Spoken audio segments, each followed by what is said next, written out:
What if I told you that many of God's chosen ones are silently breaking, not because they lack faith, not because they abandoned their calling, but because the very purpose that once gave them life has started to feel like a slow death? You see, there's a truth we rarely speak out loud, and maybe that's why so many are suffering alone. The calling, when misunderstood or carried without support, becomes a burden too heavy for any one soul to carry. It doesn't kill quickly. It kills quietly, day by day, thought by thought, smile by fake smile, and the most terrifying part? From the outside, everything looks fine. I remember once hearing a man of God, a leader admired, followed, even celebrated, whisper with tears in his eyes, "I pray for everyone, but no one prays for me. I carry the pain of others, but I no longer know what to do with my own." It's like being chosen made me forget how to be human. And in that moment, it hit me like a revelation. Is the calling silently killing the chosen? Because here's the truth. Being chosen isn't about the stage. It isn't about spiritual gifts, prophetic visions, or powerful words. Being chosen is about surviving. Surviving the fatigue that comes out of nowhere. Surviving the pressure to appear strong when inside you're collapsing. Surviving the ache of hearing God's voice while having no one to share the weight with. This message is not for everyone. It's for the one who's been faithful but feels forgotten. The one who gives without rest, speaks with power, but goes to bed empty. It's for the one who is deeply anointed, but whose soul is silently screaming for help. If that's you, I need you to hear me clearly. You are not weak because you're tired. You are not less chosen because you feel pain. You were never called to be crushed beneath the very purpose God placed on your life. So stay with me until the end of this message. Because today we're going to expose the silent traps, the hidden weights, the emotional exhaustion, the quiet despair that are destroying the chosen from the inside out. And together, we're going to start the journey toward healing, because what's breaking you isn't your mission. It's the belief that you have to carry it all alone. And if this message is already speaking to something inside of you, that deep part no one sees, then pause and do this. Type in the comments below, "I'm still standing." That simple act tells me you're still fighting. That, even though you're tired, you haven't given up. That you're here, maybe hurting, maybe confused, but still holding on. Because let's be honest, have you ever walked into a room full of people and still felt completely invisible? The conversations are flowing, the laughter echoes around you, but somehow none of it reaches your soul. You're there, but you're not. You're smiling, but not really. You're participating, but deep down, you feel completely alone. That's the silent isolation of the chosen, and it's killing more of us than we realize. There is a kind of pain that doesn't cry out. It doesn't scream, it doesn't bleed, but it silently drains the soul of those who were called to carry others. And this is where many chosen ones find themselves praised publicly for their strength, but privately collapsing under the weight of an invisible burden. Because what no one sees is this: you intercede for others, but no one prays over you. You hold broken hearts together, but no one holds yours. You give wisdom, guidance, clarity, but when night falls, you're left facing your own storms. Alone. It's a cruel contradiction. The more gifted you are, the more people need you. But the more people need you, the less they check if you need anything at all. And so a silent erosion begins. You stop asking for help because you don't want to be a burden. You stop expressing your pain because you think it's a sign of weakness. You start confusing numbness with strength. And the person who once overflowed with passion becomes a well that's quietly running dry. Listen to me. This is not what God intended for you. Yes, you were chosen. Yes, you were set apart. But not to be devoured by the very people you were called to serve. Not to lose yourself while trying to save others, Being chosen does not mean being selfless to the point of self-destruction. There is a difference between sacrifice and self-abandonment. And the enemy knows if he can't take your purpose, he'll try to wear you down emotionally until you walk away from it yourself. That's why this pain, this emotional fatigue, is so dangerous. Because it makes you question the calling. It makes you question if maybe you misunderstood. It whispers, if you were really chosen, why would it hurt this much? But here's the truth. The pain isn't proof that you're doing something wrong. The pain is proof that you're carrying something heavy. And carrying it alone. And let me tell you something sacred. You were never meant to carry it all by yourself. Even Jesus, yes, the perfect one, asked his disciples to stay awake with him in his darkest hour. And when they fell asleep, he still pressed on, but not without grief. Don't you dare believe that asking for help is a betrayal of your calling. Don't let pride disguise itself as strength. You are still human. And being human means needing rest, needing support, needing space to simply say, I'm not okay today. So if no one has told you this lately, let me be the one. You matter beyond what you do. You are not defined by your output, your leadership, your spiritual gifts. You are worthy of care, even when you're not on. And it is not weakness to need, it is wisdom. Before we move on, I want you to pause. Take a breath. Put your hand over your heart and whisper to yourself, I am allowed to rest. I don't have to carry everything alone. Because this is how the healing begins, not in loud miracles, but in small moments of honesty. And today, you've just taken one. There's a kind of loneliness that doesn't come from being alone, but from being unseen. You can be surrounded by people. In a room full of laughter, conversation, noise. You can sit at a crowded table, smile at familiar faces, respond politely. And yet, feel like a ghost in your own life. It's not that people are cruel. It's that they simply cannot see what you carry. Because what you carry is sacred. And sacred things are often invisible. This is what I call the silent isolation of the chosen. It doesn't always come from being physically alone. It comes from knowing that few can truly understand what's happening inside of you. It's when the weight in your chest is so specific, so unique, so deeply spiritual, that trying to explain it feels impossible. So you don't. You stay quiet. You shrink. You convince yourself that silence is safer. And for a while, it works. You pull back to realign, to recharge, to breathe. But what was meant to be a season slowly becomes your state, and what began as a refuge turns into exile. Your mind becomes a battlefield. You start believing no one cares, that no one sees your inner war, that no one would understand even if they tried. And so the silence grows louder, the disconnect deepens, and little by little, your soul starts fading in the background. And here's the tragic irony. Most chosen ones think this is just part of the journey, that this silent suffering is just the cost of being anointed. But I need you to hear this. God did not choose you to die alone in the dark. Isolation may be necessary for preparation, but it becomes deadly when it turns into permanence. The danger of this silent isolation isn't just loneliness, it's numbness. You begin to feel disconnected from yourself, from your mission, from the very presence you once felt so deeply.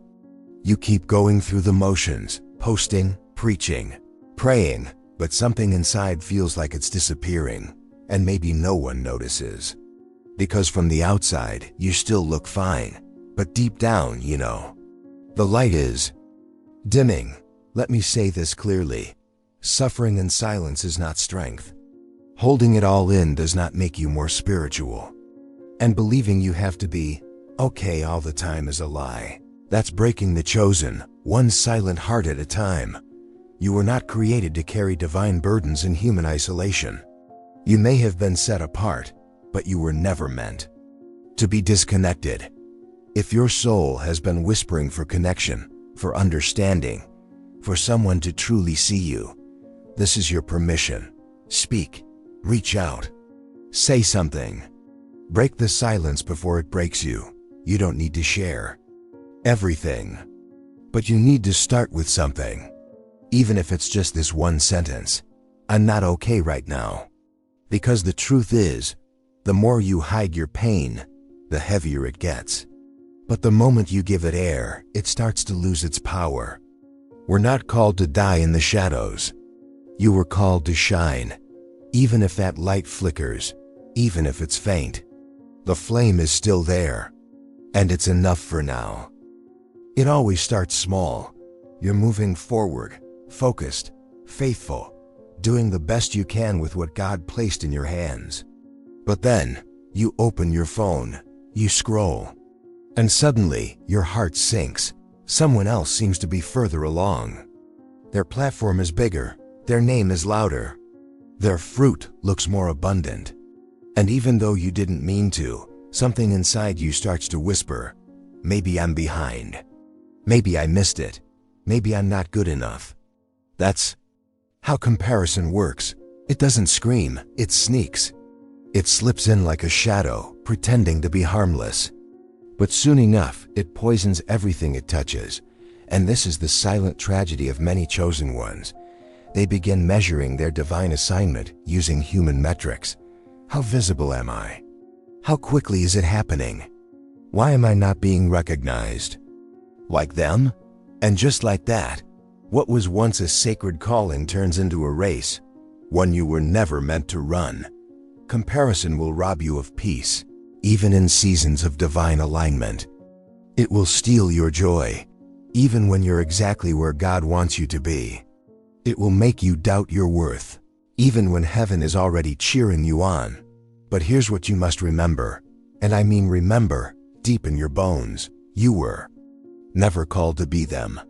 You were called to be you, and what God is doing in you will never look like what He's doing in someone else.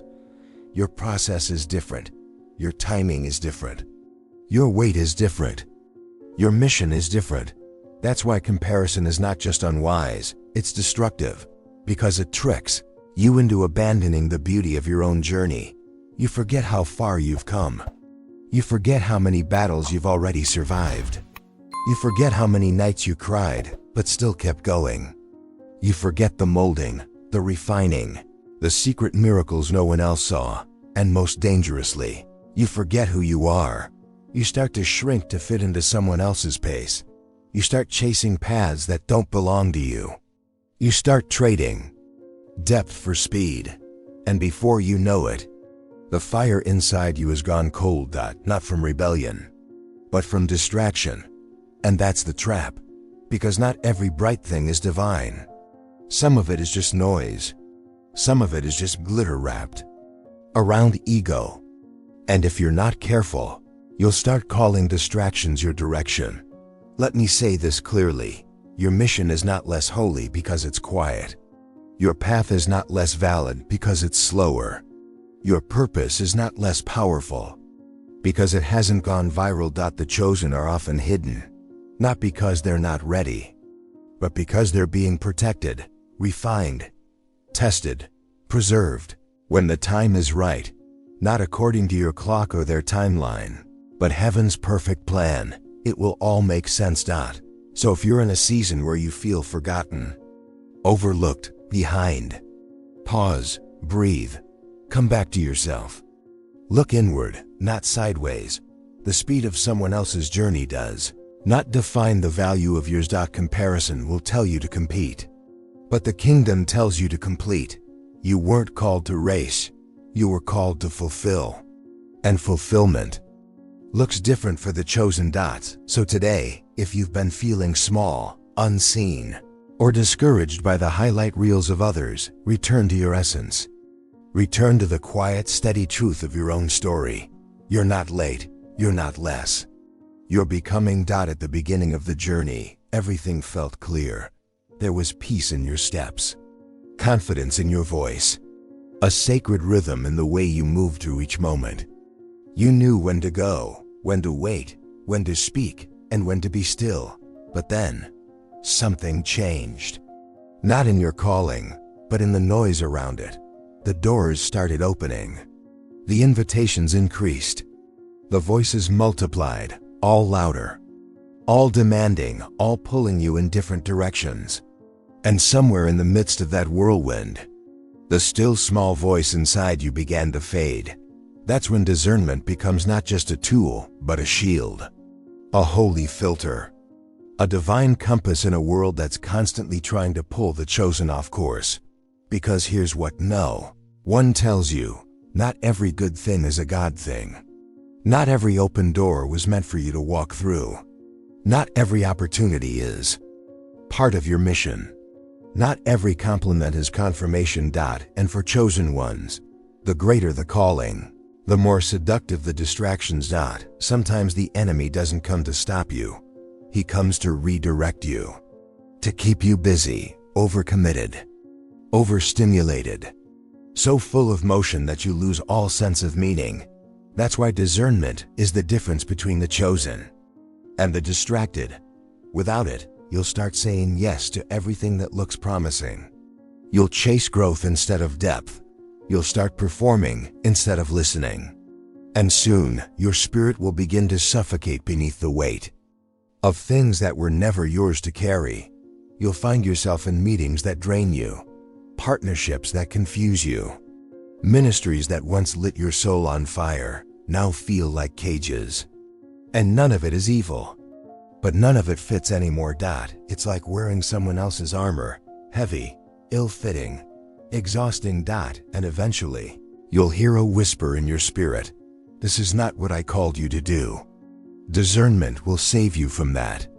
It's the grace to pause before reacting, the clarity to choose purpose over pressure, the humility to admit, "This looks good, but it's not for me." But here's the challenge: discernment doesn't come from crowds. It's birthed in stillness, in solitude, in sacred silence. You must be willing to step away from the noise long enough to hear again, to recalibrate, to let God remind you of your actual assignment. Because if the enemy can't destroy the chosen, he'll try to dilute them, scatter their focus, distort their direction, turn their anointing into performance, their ministry into burnout. And here's the terrifying part: you can still be successful. While completely off course, you can still be applauded. While disconnected from your true mission, you can still be moving. While your soul is stuck, that's why discernment is not optional, it's essential. So if everything around you feels like it's calling your name, stop. Don't rush into the next yes. Don't assume noise equals clarity. Silence the world long enough to hear the whisper of the one who called you in the first place. You were never chosen to be everywhere. You were chosen to be aligned, because those who are truly chosen don't chase movement. They follow presence. It begins so innocently. You feel the call. You say yes. You step into service with passion, humility, and joy. You want to help. You want to give. You want to be faithful. And you are, but over time something shifts. What was once sacred begins to feel scheduled. What once flowed from intimacy now flows from obligation. And slowly, quietly, you start disappearing beneath your own ministry. Your calendar is full. Your phone doesn't stop buzzing. You respond to every message. Show up for every need. You give and give until there's nothing left.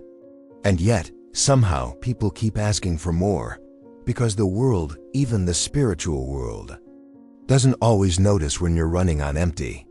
It notices what you produce, not what you're feeling. It praises your faithfulness, but rarely asks about your fatigue. And here lies the cruel deception. You start to believe that the more you do, the more you matter. That your worth is tied to your usefulness. That saying no is selfish. That rest is weakness. So you keep going. You keep showing up. You keep pouring out. But every time you pour, there's less of you left in the cup. And here's the truth we must confront. You can serve God and still abandon yourself. It's a dangerous place. The space where Your presence is everywhere, but your soul is nowhere. You talk about intimacy with God, but haven't felt His nearness in weeks. You preach about rest, but can't remember the last time you took a deep breath. You tell others to listen to the Spirit, but ignore the voice crying out inside you. Where did I go in all of this? And maybe, just maybe, you've mistaken movement for purpose. You've confused momentum with meaning. You've allowed the busyness of the mission to replace the presence of the caller. Let me speak this clearly. With love, being constantly available to the world does not prove your faithfulness. In fact, sometimes it proves the opposite, that you've stopped listening to the boundaries God tried to set around your soul.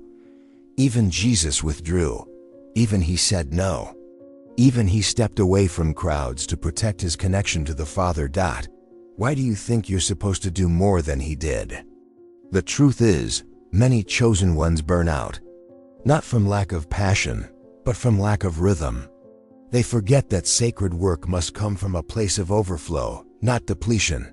And the saddest part? The world will keep clapping.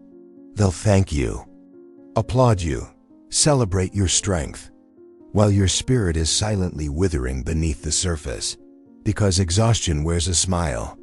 Burnout hides behind excellence, and a soul neglected eventually forgets how to feel. If this is resonating with you, it's not too late. You don't have to quit. You don't have to run away. But you do have to recalibrate.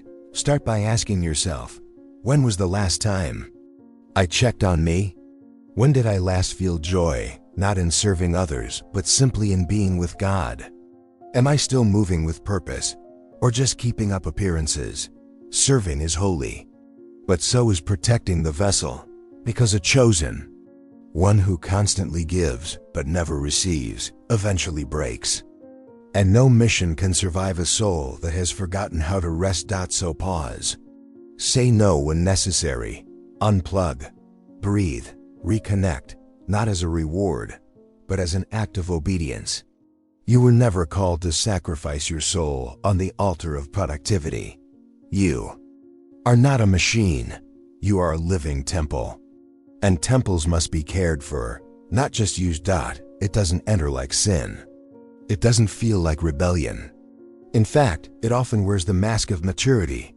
It speaks softly, not to condemn, but to elevate, to whisper, you've outgrown them, to suggest, you're too seasoned for correction now. This is how spiritual pride creeps in. Not with arrogance, but with entitlement. Not with loud declarations, but with silent assumptions.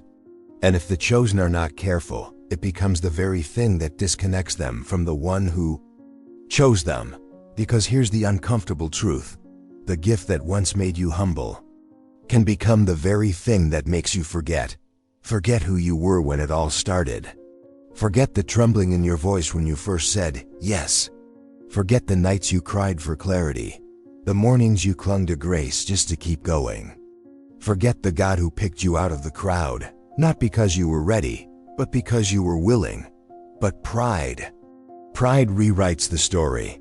It tells you you've earned this, that you've figured it out, that you don't need to be corrected, questioned, slowed down, or held accountable. And slowly, without even realizing it, you stop asking God what He wants. You start assuming He'll bless whatever you do. Because you're the chosen one, right? You carry the anointing. You've paid the price. But let me say this, with all the love and urgency in my heart, anointing is not ownership. Your gift was never yours to begin with. It was entrusted to you. And it's only effective as long as you stay connected to the giver. Spiritual pride doesn't always look like loud self-promotion. Sometimes it's the quiet dismissal of others, the subtle sense of superiority, the inability to say, I was wrong, the defensiveness when corrected, the coldness toward those who aren't as far along as you think you are. And the scariest part, you can still be effective. While disconnected, you can still prophesy, still lead, still move crowds, still inspire, and yet be slowly drifting, not into failure, but but into self-dependence. That's why this part of the journey demands radical humility, because the higher you go, the more invisible the pride becomes. And if you're not anchored, you'll begin to believe your own echo. You'll confuse applause with affirmation. You'll start using your influence as a mirror instead of a window, reflecting you instead of revealing him. So ask yourself, when was the last time I sat in silence, not to prepare for others, but to confront my own heart? When was the last time I asked for correction and received it? Am I still ministering with God, or just for Him? This isn't to shame you. It's to remind you, you're still human, still in need of grace, still in process. And the moment you forget that, pride begins to take root. But the good news? Humility is always one breath away. It's not a punishment, it's an invitation to return, to soften, to remember, to kneel again where it all began, because the chosen one who forgets who called them may one day lose sight of why they were called at all. So if you feel it, even slightly, that creeping voice telling you you're above correction, that temptation to compare, to dismiss, to speak without listening, let today be the day you choose humility over ego, softness over image, dependency over pride. Because the higher you're called, the lower you must bow, and the safest place for the chosen is still at the feet of the one who chose them. It doesn't show up like a storm. It doesn't arrive with warning signs or dramatic breakdowns. In fact, discouragement rarely knocks at the door. It just slips through the cracks. It's subtle, quiet, slow. And that's what makes it so dangerous. One day, your passion is a fire. The next, it's a flicker. You keep showing up, doing what you're called to do, but the spark that once lit up the room, now it barely warms your own heart. This is invisible discouragement. The kind that doesn't stop you abruptly. It just numbs you gradually. You're still functioning, still serving, still carrying the title, the role, the responsibility. But inside, you're fading, and the world doesn't see it. Because on the outside, everything looks the same. Your voice still sounds strong. Your work still appears excellent. Your presence still commands the room. But you know that something inside you has gone quiet, and you don't know how or when it happened. Maybe it was disappointment. Maybe it was delay. Maybe it was giving your best and being met with silence. Maybe it was years of carrying others and never being carried. Maybe it was just too much for too long. Whatever the reason, here you are, not quitting, but not thriving. Not walking away, but no longer fully present. Not dead, but no longer fully alive. And this is the danger. Discouragement doesn't kill the chosen all at once. It steals them by degrees, until the person they once were becomes a memory. And yet, even in this dimness, there is hope. Because discouragement is not a sign of failure. It's a sign of fatigue. It's the soul's way of saying, I need to breathe again. So many chosen ones believe they should be immune to this. That feeling tired means they lack faith. That needing rest means they're weak. That asking for help means they're not spiritual enough. But listen carefully, discouragement is not the opposite of calling. It's the human response to carrying something divine in a broken world. Even the strongest warriors need time to heal. Even the brightest flames flicker when starved of oxygen. Even those with vision can lose sight when the heart grows weary. So if this is where you are right now, if your soul feels heavy and your fire feels faint, please hear this. You are not broken. You are not failing. You are not forgotten. You are simply in need of restoration. Not just rest. Restoration. A holy reset. A soul-deep renewal. And that begins not with more effort, but with more honesty. Be honest with yourself. Be honest with God. Tell Him where it hurts. Tell Him you're tired. Tell Him the flame is dim. You'd be surprised how quickly heaven responds to vulnerability. You were not designed to carry divine assignments on an empty heart. You need light. You need hope. You need space to recover what was lost in the weariness. So, today, take the pressure off. You don't need to perform. You don't need to prove anything. You just need to return. Return to stillness. Return to why you said yes. Return to the place where your soul first caught fire. Because that flame, no matter how small it seems right now, is still inside you. And it's worth protecting. It's worth nurturing. It's worth fighting for. After everything you've walked through, after all the silence, the fatigue, the comparison, the pressure, the doubt, maybe the most important thing you can do now is remember. Not just where you've been, not just what you've survived, but who you are. And even more, whose you are. You were never just a leader, never just a title, never just someone anointed to carry others.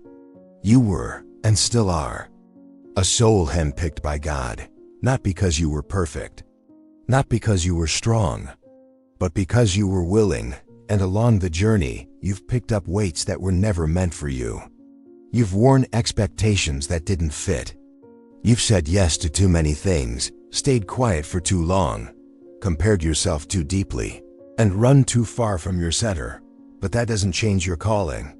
It doesn't disqualify you. It doesn't cancel what heaven spoke over your life. Because here's the truth. God never asked you to be perfect. He asked you to be present. He never asked you to carry it all. He asked you to walk with Him. And maybe that's the invitation now. Not to run harder, or prove more, or shine brighter, but simply to return. Return to the moment when your yes was pure. Return to the secret place where no one clapped but heaven leaned in. Return to the simplicity of your first love. You were not called to live crushed beneath a sacred burden. You were called to walk in it, with strength, with peace, with presence. And if along the way you've grown tired, lost your voice, drifted into silence, forgotten your joy, or simply forgotten yourself, then now is your time. Not for shame, not for guilt, but for grace. Let today be the day you stop pretending you're fine. Let today be the day you stop surviving and start healing. Let today be the day you take your soul seriously. Because here's the miracle of the chosen. Even when they feel lost, their purpose isn't.